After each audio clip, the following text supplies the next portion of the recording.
All right, so let's go ahead and take a look here at our arguing a position essay. So this is essay 4 for us. And so we're going to start off, of course, by asking a question: what is an argument? Now, up until now, we did a literacy narrative, we did an analytical essay, and then we did, of course, a reporting information. Now we're finally reaching that point where we're going to have to take a point or a stand and make an argument. And of course, Andrea Lunsford, a composition scholar, has a saying that everything is an argument. And this, in fact, is the title of a book she co-authors. And of course, if you tried to actually argue that everything is not an argument, you're actually engaging in an argument. So it's a little bit of a ha-ha. So you may feel free to laugh at this point. It is kind of quite clever.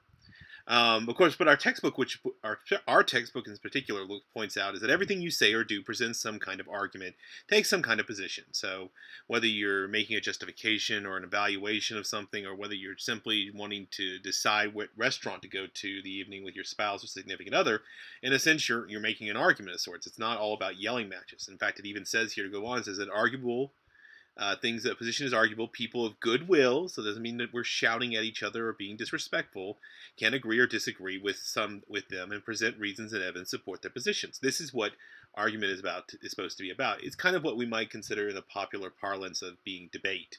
But this is what argument really is. Arguments are not about shouting matches at each other. It's about engaging each other in positions where we can be in agreement or in disagreement. Now, there are two parts that we're really going to dig in for this, okay? First one is we're going to look at the key features that we come from us for our textbook. And the second thing is we're going to look at how those key features should be arranged to create your argument of paper. Okay. Now, the first thing we're going to be talking about here is let's talk about those key features. Now, in our textbook, it says we have 5. Now, first of all, we're going to want to clear an arguable thesis. Now, we've had thesis statements before, and we're going to elaborate on these, but in this case, it's going to be very important that we take a position. We're going to have to take a position in being in agreement with something or in disagreement with something. So it's going to mean you're going to have to put a little bit more risk into the position you're taking. That's why it's called arguing position. Second, we're going to want to present the audience with some sort of necessary background information. This is kind of akin to what you were doing in Essay 3 when you were working with reporting information and you were being asked to sort of inform us. In a sense, the necessary background information can be seen as kind of a bit of a compressed version of that. We are also going to want to make sure that we have good reasons and convincing evidence. Now, as we'll see here, the good reasons is something that can be tied into the thesis, and the convincing evidence we'll talk about as well. A trustworthy tone, we'll dig into that a little bit more because that is also crucial, and we'll talk a little bit about later on and a little bit on further on this about how we can do that. That's about building credibility with our audience. And then, of course, careful consideration of other positions. Now, this is going to be something new for us, and this is something we will spend some time very specifically talking about, but this is about how we can engage with positions and points of view that are not the one we are taking, and how we can do that both respectfully engaging with them in the sense we're going to manufacture some debate. All right, so let's start with that first one, okay, the clear arguable position, which, of course, works with our thesis statement. And this is important for our audience because a lot of times this is going to be making sure that our audience is very clear on the position we're taking, because otherwise they're going to have a hard time following your argument. Of course, it's difficult to have an argument without knowing what side you're on. You need to make sure that your audience, not only do you know that, but that your audience knows that as well. Need to make sure that your position is arguable, one and is not that is completely subjective, a matter of opinion, or one based on belief or religion. Belief or faith, sorry. We try to stay away from those just because they can be quite controversial. Not that they can't be debates of argument with religion and faith. Those tend to sort of violate the decorum of being polite and engaging with each other. So we sometimes want to slide a little bit away from those. And typically we also don't necessarily argue facts either. That is a different thing. We're going to try to go with things where there can be both a for and against type position. So it's a little bit of a yes or no proposition. All right, now in addition to that, the necessary background is also, you'll see here that I even said here, if you're continuing on with the same topic you use from Essay 3, you can draw on parts of your reporting information to really help you make your argument understandable and clear to your audience. Now, a lot of things that we talked about, say in Essay 3, we talked about having a clear definition of whatever it was you were reporting on. That's something that you may want to bring over if you're continuing on with that, because remember, reporting information, we were taking a very neutral stance. This is a situation where we might want to go for or against whatever we were talking about in Essay 3. This is where you're allowed to take a position. Particularly if your audience may not be as familiar with the topic as others. This is where you make clear definitions, like I said, and give enough info to help them follow your argument that follows after. One of the things we want to make sure that our audience is, we don't want to make assumptions about them. We want to always make sure that they understand what it is we're doing, what it is we're working with, what it is we're specifically talking about, and definitions and having clear background information can sort of lay the groundwork for that. Now, additionally, good reasons. As I noted earlier, comes at sort of the second part of your thesis statement. As you'll sort of see with this and what we've talked about with previous thesis statements really are combining two parts. There's the position you're taking, so you're arguing for blank because, and then what comes after that, because, in our situation here, that's part of our good reasons, okay? And it also can be used to sort of help and set up and guide your argument as well. And of course, good reasons help back the position the writer is taking. So if I'm arguing for something because, and then after that I should either offer some sort of global reason that I'll obviously want to offer small pieces afterwards, more specifics, or I might be offering several, like you may present a list of 3 particular things that form the main points of the argument you're trying to make. And of course, these can be spelled out or implied, as I was sort of noting there, and expanded upon in the course of your argument. Now, convincing evidence. Ties in a little bit with that whole trustworthy tone, because one of the things that really helps make a case is not only do you need to go out and gather sources, you need to be able to quote from those sources, summarize those sources, cite correctly from those sources, and not only those sources, but the best sources you can possibly find. So we're talking scholarly journals, reputable websites, books, things of that nature are usually a good place, okay? And so as I say here, just as your thesis makes a claim and provides or sets up good reasons to support it, you'll need actual evidence to make your argument stick with your audience. So this is where you'll want to draw on the sources to find specific examples and other people who can support what it is you're trying to say. The text says that it's one thing to give reasons for your position. You need to offer good evidence for your reasons. So this is meant to sort of help you make those points. So if you had those 3 reasons in your thesis, you'd want to go out and find evidence to support those and back up that, and to help make the case that you're trying to make by bringing in others. And that's where we need to quote and cite things. Okay, and then they tag here types of reasons such as facts, statistics, expert testimony, anecdotal evidence, case studies, textual evidence. These are the kind of things you want to be looking for, because these are the really good stuff that really help build that ethos for you. Okay, now the trustworthy tone. This is also part of that pursuit of the ethos. We want to, even if they disagree with us, for our audience to be able to trust us. So even if your audience is going to be what we might call a hostile audience, we want to make sure that they can trust what we're saying. And the book states that arguments can stand or fall on ways the readers perceive the writer. Very simply, readers need to trust the person who's making the argument. One way of winning the trust is by demonstrating that you know what you're talking about. And that ties into that whole evidence element, okay?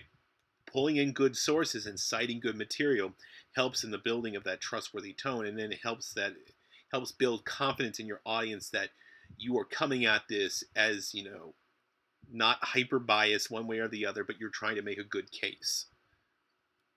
All right. Now this also ties into and this also helps with the elements when it comes to, say, when we're dealing with trustworthy tone, is the careful consideration of other positions. Okay, and this is something we will be working on more next week.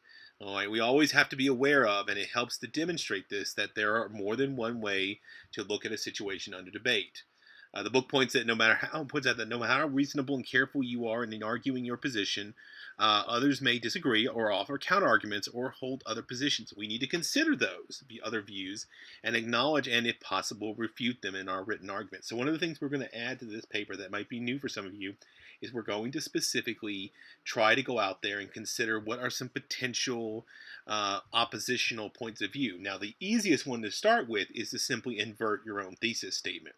But we're also going to try and consider, are there other people out there or groups of people who are going to disagree with this? We call those people naysayers. We'll also be looking if sometimes you won't have those, sometimes you will.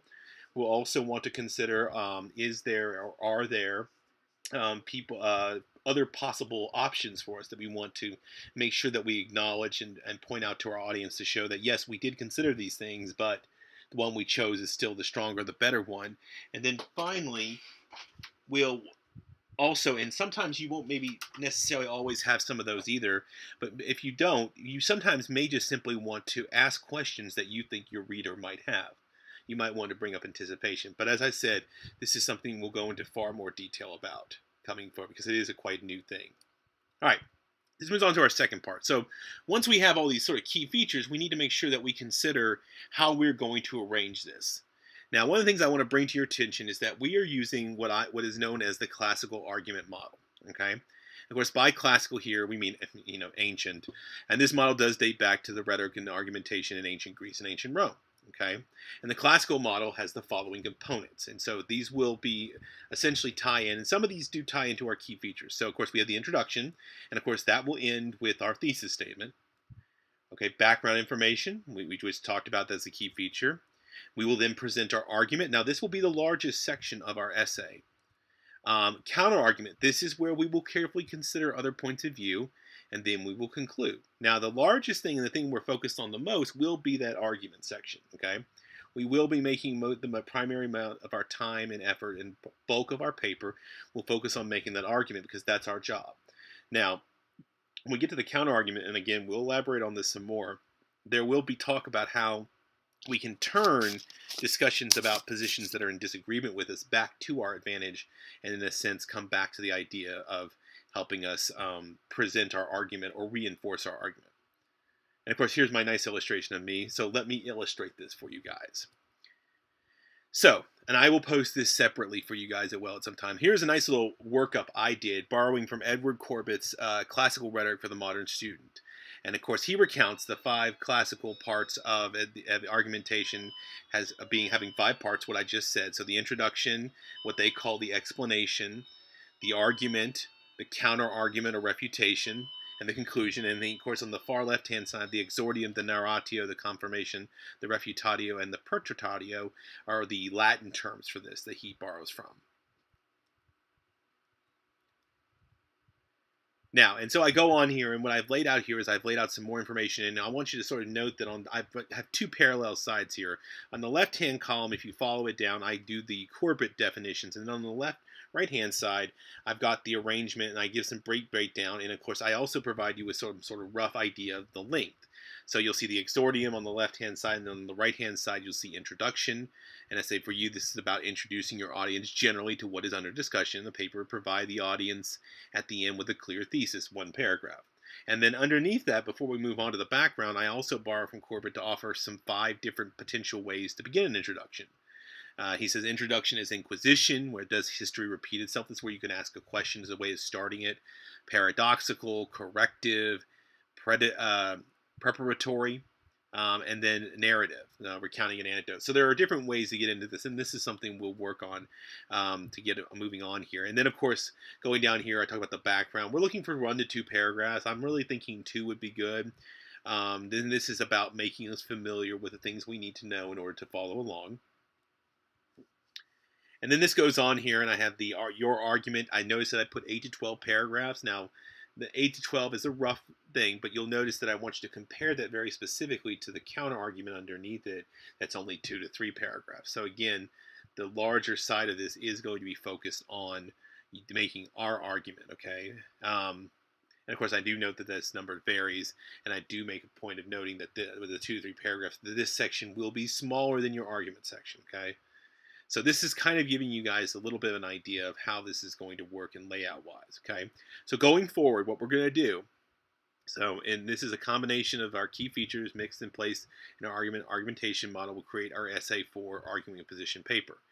To help you in this, the 2 important key parts we want to reflect here is the key features and the classical model of arrangement that I provide you here, okay? And we are going to layer this over a template, and the template will already be preset with subheadings to sort of help you understand where each part goes to sort of help you out. And then, of course, the template will help us putting together what we need to understand and how the key features operate and how the arrangement allows for delivery of our argument to our intended audience. Okay. Now, a little bit more here. So moving on from the PowerPoint here, what we want to talk about here is, of course, templates, of course, can be found. There is a template located in our assignment sheet on the blog. This video walkthrough lecture for this PowerPoint will also be located in that same assignment sheet location for Essay 4. So if you haven't already found it, hopefully you found it if you're watching this. For a detailed lecture of the Essay 4 assignment sheet, please see the podcast walkthrough titled Essay 4. This is also attached to that assignment sheet. And what I do there is it's simply an audio walkthrough of the actual assignment sheet itself. And then, of course, an example located and attached of Essay 4 assignment sheet as well. All right, let's get to work.